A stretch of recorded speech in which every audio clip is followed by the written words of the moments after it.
구약성경 사사기 13장 1절부터 4절까지를 읽으려고 합니다.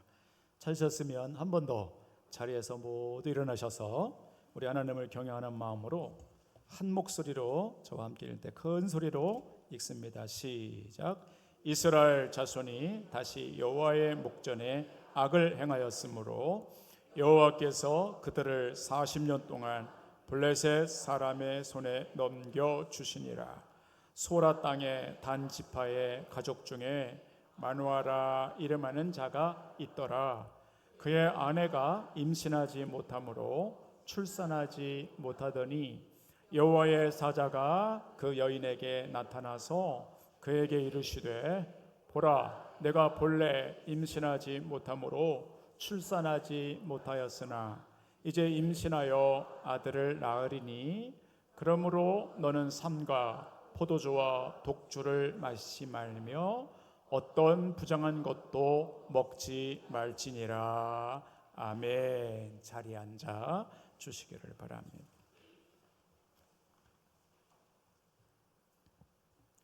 추석 밤하늘에 둥글게 달이 차오르면 그 달이 점점 어둠을 밀어내듯 하나님, 오늘 여기 준비된 이 말씀도 우리의 마음에 차오르게 하사 우리의 마음속 근심, 염려, 불신앙을 다 밀어내게 하여 주시옵소서. 예수 그리스도의 이름으로 기도하옵나이다. 아멘. 오늘부터는 이스라엘의 마지막 사사인, 즉 12번째 사사인 삼손에 대해서 좀 알아보려고 합니다. 사사들 중에 가장 익숙한 이름인 것입니다. 그에 관한 기록은 사사기 13장에서 16장까지 아주 길게 기록되어 있고요, 아주 드라마틱하게 소개되고 있습니다. 그 첫 시간으로, 삼손에 대한 말씀의 첫 시간으로 오늘은 그가 태어난 그 지역과 그의 가정을 좀 깊이 들여다보려고 합니다. 우선 오늘 2절에 보면 그가 태어난 지역 이름이 나옵니다. 삼손은 어느 지파의 사람인가? 단 지파, 지파 중 12지파 중에 단 지파의 소라 땅에 살고 있었다. 오늘 본문은 그렇게 소개하고 있습니다. 자, 이제 지도를 한번 앞에 보시면 단지파가 어딘가 이렇게 말로서는 잘 모릅니다. 지도를 보시면 여러분 찾아보십시오. 지파들이 살고 있었던 지역이 저렇게 다 정해져 있는데 단지파는 어디 있나요? 한번 잘 보세요. 찾으셨나요? 네. 중반 이렇게 왼쪽에 보면 단이라고 써 있어요. 에브라임 밑에 단이라고 써 있죠. 굉장히 우리가 눈에 보기에도 땅은 작습니다. 아주 작은 땅입니다. 단지파. 그런데 놀랍게도 저 땅은 매우 비옥한 땅이었습니다. 평야지대였고요. 그 주변 왼쪽이 바다입니다. 지중해라고 하는 지중해성 기후라서 대단히 온화합니다. 해변가는 굉장히 날이 좋습니다. 그러니까 저 주변에는 특히 밀농사, 과일 농사가 굉장히 잘 됐습니다. 이스라엘의 주식이 밀입니다. 밀과 보리인데 밀을 훨씬 많이 키웁니다. 그런데 그 밀이 자라기에 굉장히 좋은 기후를 가지고 있었던, 우리나라로 말하면 호남 평야와 같은 곡창지대가 바로 저곳입니다. 단지파는 굉장히 작은 땅이었지만 기름진 땅이었다라는 것이죠. 이제 또 하나 지도를 보겠는데요. 입체로 된 지도를 한번 보겠습니다. 아까는 평면으로 된 거고요. 이거는 이제 입체적으로 봤을 때 지중해 쪽에서 이렇게 바라보면 이스라엘의 지형이 어떻게 되어 있냐면 지중해 쪽에는 다 평야지대입니다. 그래서 저 지중해성 온화한 저 바닷가 근처에는 모든 농사가 잘 됐습니다. 그래서 붙은 이름이 샤펠라라고 하는 이름이 붙어 있습니다. 그래서 그 지역은 저 위쪽부터 다 평야지대입니다. 이렇게 쭉 밀농사, 보리농사, 과일농사 이런 것들이 너무 농사가 잘 되는 온화한 지역이에요. 그러니까 단지파가 속해 있던 그 지역은 굉장히 뭔가 농사짓기에 좋은 곳이에요. 그리고 조금 더 오른쪽으로 중앙으로 가면 이스라엘의 지형은 산악지대로 되어 있어요. 그래서 중앙 산악지대라고 말해요. 그러니까 높은 산들이 이렇게 등뼈처럼 그 이스라엘 지형의 중앙을 이렇게 쭉 형성하고 있어요. 그래서 여러분 예루살렘 가보시면 그게 중앙 산악지대에 있거든요. 그러니까 높이 올라가요. 예루살렘은 올라가게 돼 있어요. 이렇게 높은 지대에 있어요. 골짜기도 깊고. 그리고 중앙 산악지대에서 조금 더 내려고 들어가면 이제 강이죠. 위쪽부터 요단강 밑에 사해까지 쭉 강이 이어지고, 그다음에 저 너머에서 요단 동쪽 광야가 이제 펼쳐져요. 유대 광야가 펼쳐져요. 그래서 이 성지의 지형은 대부분 이제 저런 식으로 되어 있는데, 단지파는 굉장히 좋은 지역에 위치한 지역이었다라는 것을 알 수 있어요. 또 저기 단지파가 살았던 저기는 욥바라고 하는 항구가 있었어요. 그래서 욥바 항구는 굉장히 아주 대대로 유명한 곳이죠. 예전에 솔로몬 시대 때에는 레바논의 백향목을 욥바 항구에서 다 끌어들였어요. 이렇게 내륙으로 옮겨왔어요. 항구가 굉장히 유명한 거예요, 오래도록. 그리고 비아 마리스라고 하는 큰 길이 있어요. 해안가를 붙여서 남북으로 뚫려진 큰 길이 있었어요. 그래서 단지파는 교통의 요지로서도 굉장히 좋은 곳이에요. 곡창지대, 무역항해, 교통의 요지 이런 것들이 잘 갖춰졌어요. 굉장히 좋은 곳에 단지파가 위치해 있어요. 그런데 성경을 보면 굉장히 안타까운 사실은 단지파가 저렇게 좋은 곳에 위치했음에도 불구하고 이 단지파의 사람들은 다 그 땅을 블레셋 사람들에게 빼앗겨요. 그 위쪽 북쪽으로는 블레셋 땅이었거든요. 그러니까 블레셋 사람들이 좋은 땅을 그냥 놔둘 리가 없지요. 그래서 다 침탈해 가는 거예요. 다 뺏어가는 거예요. 나중에는 단지파 사람들이 좋은 셰펠라 곡창지대도 다 뺏기고, 무역항도 다 뺏기고, 교통의 요지도 다 뺏기고, 어디로 숨어 들어가냐면 저 중앙 산악지대인 그 산 쪽으로 숨어 들어갑니다. 그래 구릉지대에 삽니다. 산족처럼. 그게 단지파 소라 땅 사람들이에요. 여기 소라 땅 사람들이 그런 사람들이에요. 있는 것은 다 뺏기고, 블레셋 사람들에게 다 뺏기고, 산족처럼 구릉지대에서 비참하게 그렇게 살아갔던 지파가 삼손이 속해 있던 단지파였습니다. 그래서 우리가 이런 것들을 성경을 연구해 보면 우리가 결론을 알게 되죠. 여러분 설교 노트에 한번 써보십시오. 이 단지파 소라 땅 사람들은 깨진 사람들이라는 거예요. 한이 많이 맺혔고 다 여기저기 뺏기고, 이리 깨지고 저리 깨지고, 그래서 깨진 사람들이구나 하는 것을 알 수 있죠. 한이 많고요, 그리고 힘이 없고 부서지고 깨진, 한 맺힌 그런 지파구나 하는 것을 금방 알 수 있어요. 깨진 사람들이라는 것이에요. 그 다음에 삼손의 가정, 여기 마누아, 삼손의 아버지인데요. 마누아와 그 아내가 나와요. 자세히 보니까 2절에 삼손의 어머니는 이렇게 나와요. 임신하지 못하는 여자라 이렇게 나와요. 근데 그게 영어 성경에 보면 unable to give birth 이렇게 돼 있어요. unable이라는 용어로 썼어요. 이 뉘앙스는 뭐냐면 장애가 있다는 거예요. 그래서 마누아의 엄마는, 이 삼손의 엄마는 뭔지는 모르겠지만 장애를 갖고 있어서 애를 못 갖는 거예요. 그래서 가만히 말씀을 듣다 보면 아하, 삼손의 엄마도 깨진 사람이구나. 장애가 있고 정상적이지를 못해요. 그래서 뭔가 흠이 있고 아프고 한 맺힌, 정상적으로 아이를 낳지 못하는 대단히 불행한 그런 여인이구나 하는 것을 알 수 있어요. 그래서 삼손이 태어난 단지파 소라 사람들도 굉장히 위축되고 깨진 사람들이고, 삼손의 어머니도 상당히 삶이 어려운, 아기를 갖지 못하는 불행한 사람이었음을 우리가 금방 들여다보게 되는 것이죠. 이렇게 성경을 가만히 들여다보고 우리의 삶을 들여다보면 하나님은 때로 하나님의 백성들을 깨뜨리실 때가 있다는 거예요.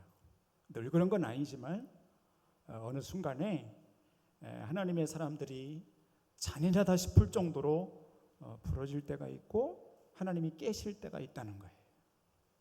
지금 이거 다 하나님의 백성들이거든요. 잘 보십시오. 욥이 그랬잖아요. 욥. 하나님이 잔인하게 깨뜨려요. 재산, 자녀, 건강까지도 산산이 깨집니다. 그렇죠? 그래서 그 산산이 깨진 욥의 고백이 욥기잖아요. 또 여러분 나오미라는 사람 기억해 보십시오. 떠올려 보십시오. 나오미 룻기에 보면 모압 땅에 가서 10년 거주할 때 남편이 죽어요. 사랑했던 두 아들도 죽어요. 뭐 산산이 깨집니다. 그리고 그 땅에 나올 때는요 아무것도 없는 빈털터리였어요. 완전히 잔인할 정도로 완전히 깨진 상태에서 돌아와요. 히스기야라고 하는 왕은 건강이 깨지죠. 완전히 건강이 무너져서 죽음의 길로 가지요. 여러분 스데반 떠올려 보십시오. 돌에 맞아 죽습니다. 산산이 깨지죠.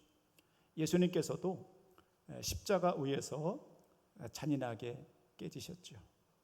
이렇게 하나님은 하나님의 백성들을 깨뜨리실 때가 있어요. 그래서 오늘 본문에 이 단지파도 삼손의 가정도 깨진 가정이구나 하는 것을 알 수가 있는 것이죠.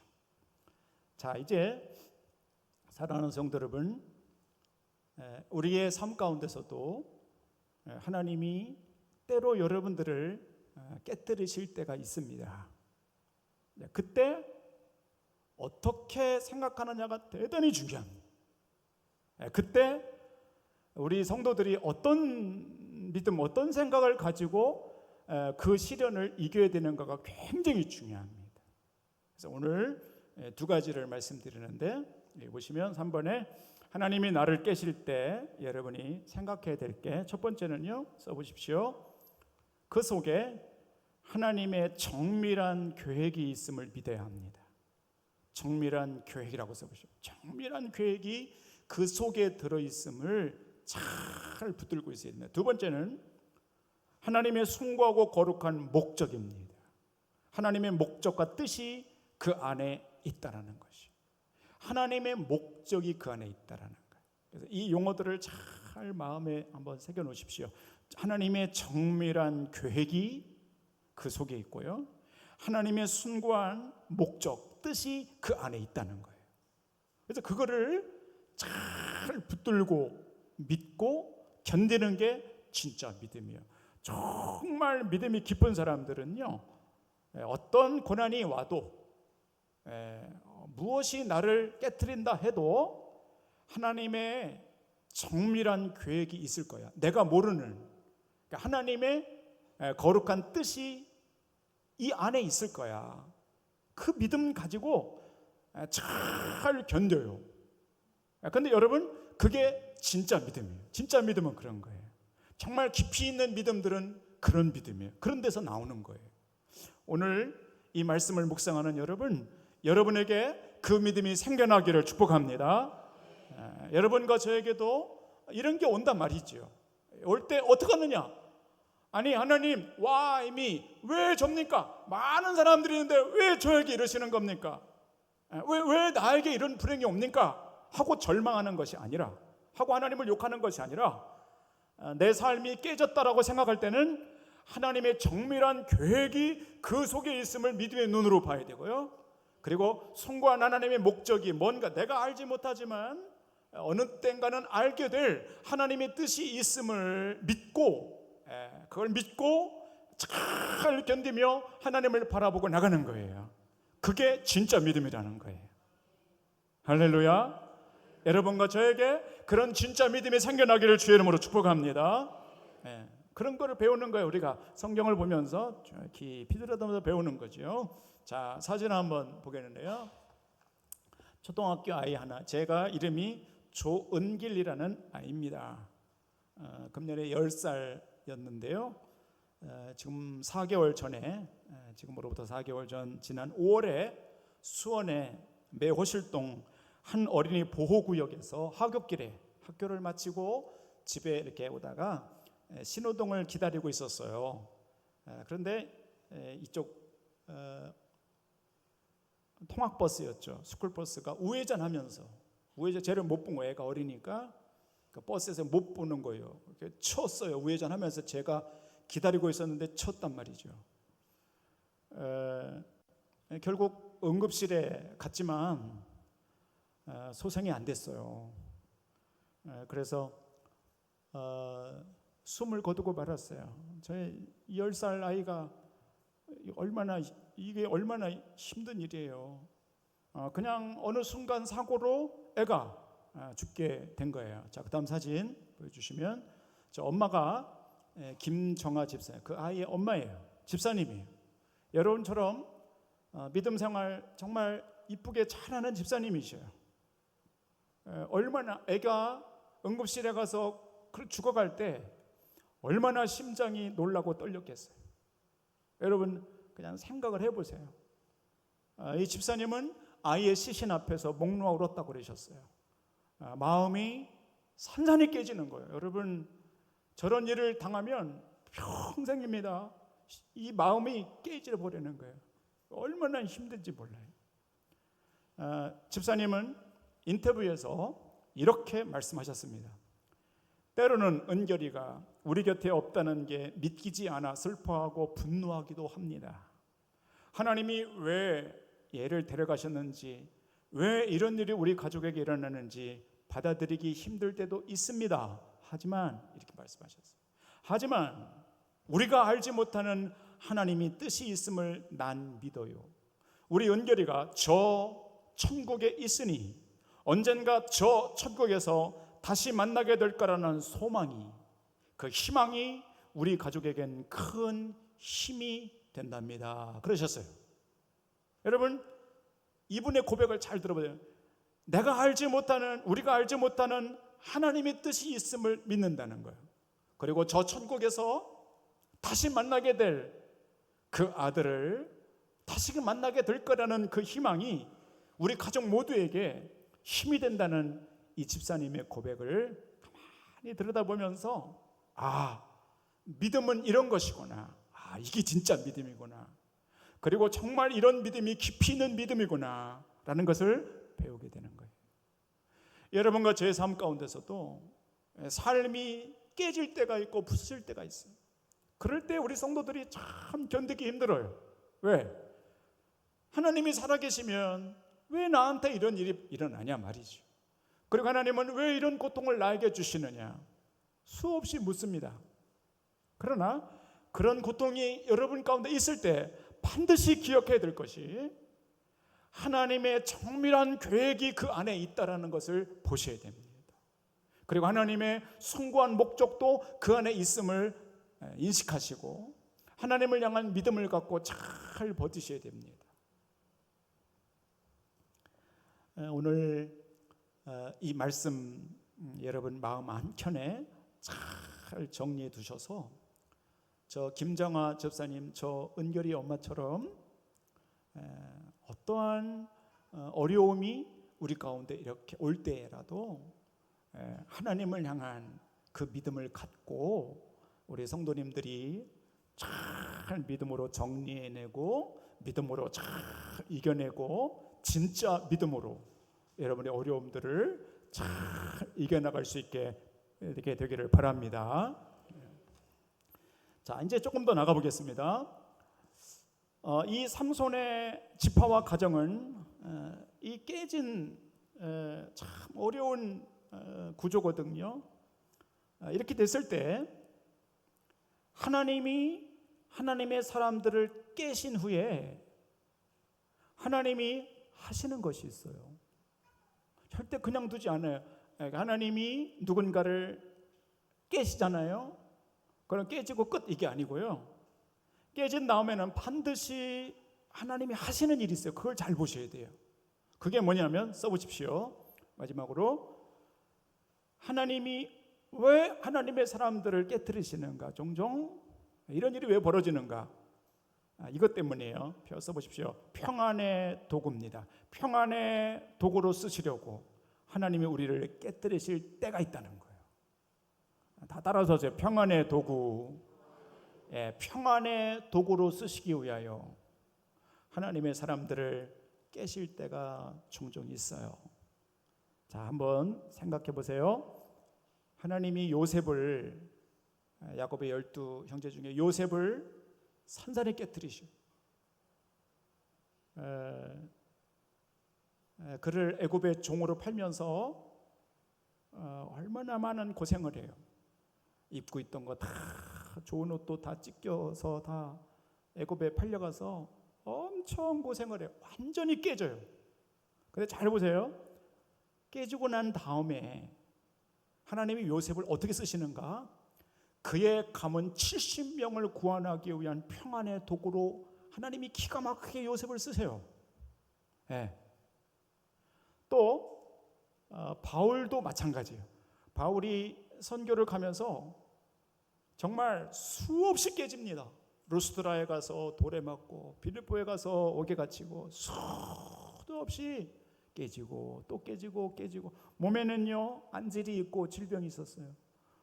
어떤 때는 풍토병에 걸리고 수없이 매맞고 헐벗고 굶주리고 얼마나 깨지는지 몰라요. 근데 잘 보세요. 그가 깨졌지만 하나님이 그를 어떻게 쓰시냐면 어디에 가든지 말씀을 전하고 하나님의 평안을 전하는 도구로 하나님이 그를 쓰셔요. 그러니까 깨지고 난 다음에는 끝이 아니고 하나님이 반드시 그 사람을 쓰신다는 거예요. 아까 나오미 말씀드렸죠? 나오미가 산산이 깨집니다. 그것은 끝이 아니고요. 그 며느리 롯을 통해서 예수 그리스도가 오는 혈통을 있게 하고 나오미를 통하여 그 당시에 있는 많은 사람들에게 하나님의 위로와 평안을 주게. 나오미는 평안의 도구가 돼요. 이게 참 신기해요. 오늘 삼손도 마찬가지죠. 하필이면 이렇게 깨진 지파, 아기를 가질 수 없어서 깨져버린 그 한 여인을 택하여 하나님이 자식을 낳게 하는데 그게 삼손이에요. 그리고 그 삼손은요 힘만 센 게 아니고 나중에 그 블레셋과 이스라엘 사이에 이스라엘 민족에게 평안을 안겨다 주는 도구로 하나님이 그를 사용하시고 그 이스라엘의 정말 전무후무한 큰 사사로 하나님이 삼손을 쓰셔요. 깨진 부족이었지만 깨어진 어머니 가정 그 속에서 태어났지만 하나님은 그 가정을 이스라엘의 평안의 도구로 어떻게 해요? 사용하시는 거예요. 그게 하나님의 나라의 원리예요. 오늘 이 말씀을 들으시는 여러분과 저 속에 아픔이 있고 깨어짐이 있고 많은 환난과 고난이 있다면 하나님이 그것을 통해서 먼 훗날 여러분과 저를 하나님의 평안의 도구로 한 분 한 분 다 사용해 주시는 이 복이 오늘 여러분에게 임하기를 주의 이름으로 축복합니다. 자, 마지막 그림이 되겠는데요. 잘 보십시오. 제가 여러 차례 여러분에게 저번에 사진을 소개했던 기억이 납니다. 스패포드 장로님이세요. 그러나 오늘 제가 다른 관점으로 저분을 한번 소개해 보도록 하겠습니다. 저 부인은 안나라는 분이고요. 1800년대 미국인이었습니다.